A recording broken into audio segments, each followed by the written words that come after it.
नमस्कार शेतकरी मित्रांनो, मी प्रसाद नागरगोजे। मित्रांनो, राज्य शासनाच्या माध्यमातून राज्यातील सोयाबीन व कापूस उत्पादक शेतकऱ्यांसाठी प्रति हेक्टरी 5,000 रुपये अनुदान जाहीर करण्यात आलेले आहे। मित्रांनो, या अनुदानासाठी 2023च्या खरीप हंगामामध्ये आपल्या सोयाबीन व कापूस पिकाची ई-पीक पाहणी केलेले शेतकरी पात्र ठरवण्यात आलेले आहेत आणि या पात्र शेतकऱ्यांच्या लाभार्थी याद्या आपल्या तालुका कृषी ऑफिस मध्ये प्रदर्शित झालेल्या आहेत। मित्रांनो, आपल्या गावातील कृषी सहाय्यकांच्या माध्यमातून या याद्या तुमच्यापर्यंत पोहोचवल्या जात आहेत।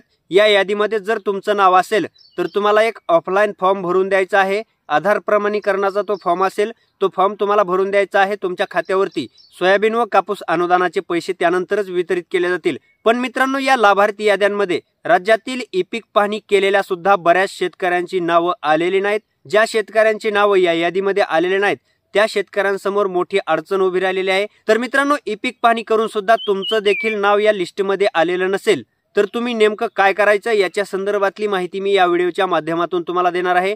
त्यासाठी हा व्हिडिओ शेवटपर्यंत नक्की पहा। हा व्हिडिओ कुठेही स्किप करू नका। जर तुम्ही चॅनलवर नवीन आलेले असाल तर चॅनलला नक्की सबस्क्राइब करा। तसेच समोर येणाऱ्या बेल आयकॉनवर क्लिक करून ऑल नोटिफिकेशन क्लिक करायला विसरू नका, म्हणजे आमच्या अशाच नवनवीन व्हिडिओच्या नोटिफिकेशन तुमच्यापर्यंत सर्वात अगोदर पोहोचत राहतील। तर चला मित्रांनो, ई-पीक पाहणी करून सुद्धा तुमचं लिस्टमध्ये नाव आलेलं नसेल तर तुम्ही नक्की काय केलं पाहिजे याच्या संदर्भातली सविस्तर माहिती जाणून घ्यायला आपण सुरुवात करूया।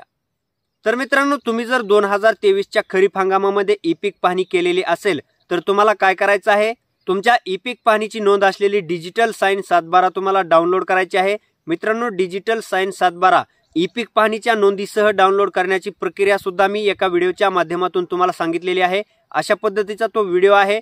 तो व्हिडिओ तुम्ही एकदा नक्की पहा आणि तुमची 7/12 डाउनलोड करून घ्या। मित्रांनो, त्या 7/12 वरती जर तुमची ई-पीक पाहणीची नोंद असेल तर तुम्हाला या अनुदानापासून कोणीही अडवू शकणार नाही।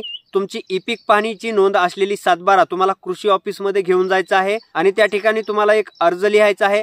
माझं 7/12 मध्ये ई-पीक पाहणीची नोंद असून सुद्धा सोयाबीन व कापूस अनुदानाच्या लिस्टमध्ये नाव आलेलं नाही आणि ते अनुदान मिळवण्यासंदर्भात तुम्हाला एक अर्ज लिहायचा आहे। अर्ज तुमच्या तालुका कृषी ऑफिस मध्ये तुम्ही सादर करायचा आहे किंवा तुमच्या गावातील कृषी सहाय्यकांकडे तो अर्ज तुम्हाला सादर करायचा आहे। तुमचं लिस्टमध्ये नाव नसेल तरी सुद्धा तुमचं आधार प्रमाणीकरण केलं जाईल आणि तुमच्या बँक खात्यावरती तुमचे पैसे वितरित केले जातील। तर मित्रांनो, अशा पद्धतीची छोटीशी आणि महत्त्वाची अपडेट होती। जर तुम्हाला मी दिलेली माहिती आवडली असेल तर माझ्या या व्हिडिओला एक लाईक नक्की करा। तसेच तुमच्या जास्तीत जास्त मित्रांपर्यंत हा व्हिडिओ शेअर करायला विसरू नका। धन्यवाद। जय हिंद, जय महाराष्ट्र।